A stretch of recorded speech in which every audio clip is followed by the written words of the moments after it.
In November of 1910, 6 men met for a top secret meeting at Jekyll Island, just off the coast of Georgia. Since that meeting, the United States financial system has never been the same. Let's talk about the Federal Reserve. This meeting took place in 1910 in November, and these 6 men that met had a top secret meeting to talk about the potential of banking instability to ruin and bring down a whole economy. Because in 1907 there was an entire run on the bank, and it was top priority to reinstill or come up with some act in order to help financial stability. On December 23rd in 1913, President Woodrow Wilson signed the Federal Reserve Act into play, making the Fed an official institution and giving it extraordinary power.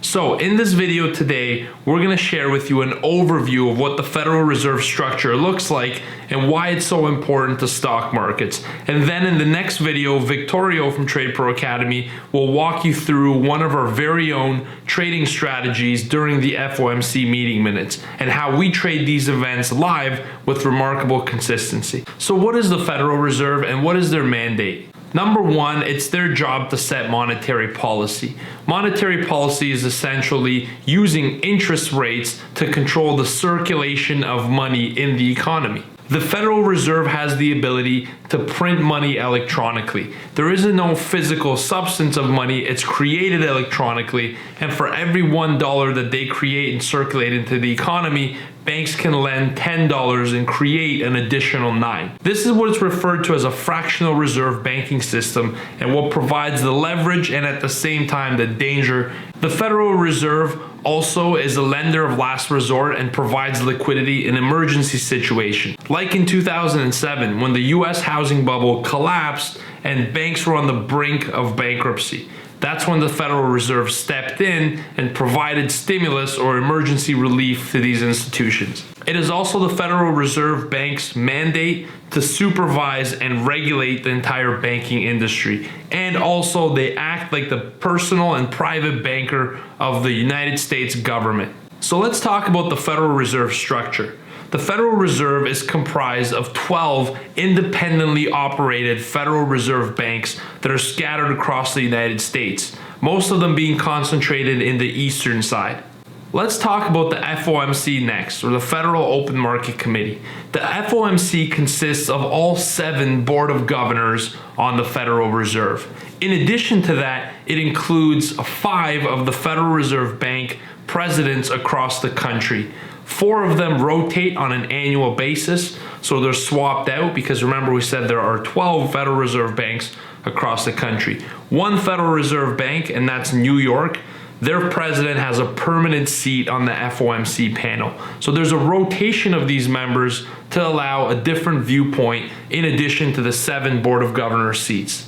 In these groups, there are 2 different types of voters. Everybody on the FOMC committee has the ability to vote in favor of raising interest rates and how they dictate and adjust monetary policy in the United States. There are 2 types of voting members. The first type that you hear us talk about are hawks. Hawks are Federal Reserve members who are in favor of a tighter monetary policy, which means reducing the circulation of money, also being less accommodative overall of the economy. And third, they share the view that we should continue raising interest rates faster over a shorter period of time. The second type of voting members are those that are called doves.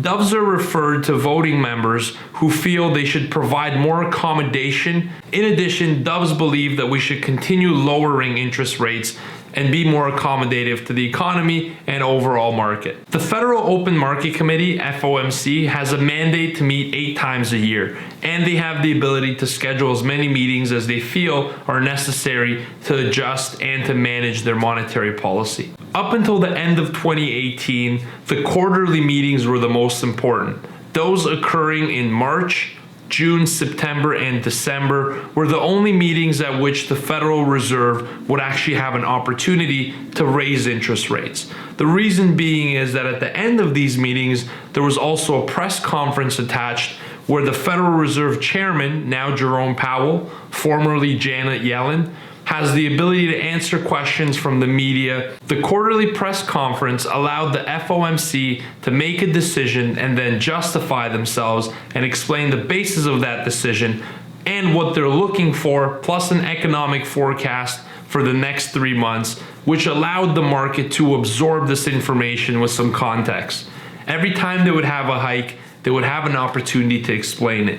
This is changing in 2019, where Jerome Powell has said that every single meeting will now have a press conference at the end, and every meeting is live, meaning that instead of just quarterly, policies could change on a month-to-month basis. The FOMC controls interest rates by something known as the FFR, the federal funds rate. This FFR is the rate at which banks borrow and lend money, and it's not directly accessible to the consumer, but through the bank getting this rate and having to pay it, they've trickled down or passed down that cost to their customers, which is the end user. So the FFR has a direct and proportional impact on borrowing costs for your everyday things, like car loans, mortgages, and any other type of debt that you take on. This is why it's so important for the Federal Reserve to maintain control of the interest rate, and why the stock market cares so much and intricately, not only about what the rate is now, more importantly, what the FOMC thinks the future path will look like. And you'll see the stock market reprice any change of that outlook. This repricing creates a lot of great trading opportunities. And in our next video, Victoria will explain to you how we trade the FOMC announcement and how it creates a great trading opportunity for more active traders and investors alike. So stay tuned for our next video, and in the meanwhile, please click the subscribe button above and hit the bell so you receive notifications for every new video. That's all I got for you today. Thank you for watching, and if you have any comments, please pop them below. I'd love to hear from you. Did you find this video helpful, and what do you want to learn about next? Thanks for tuning in. Have a great day. Manage your risk and trade like a trade pro. Goodbye.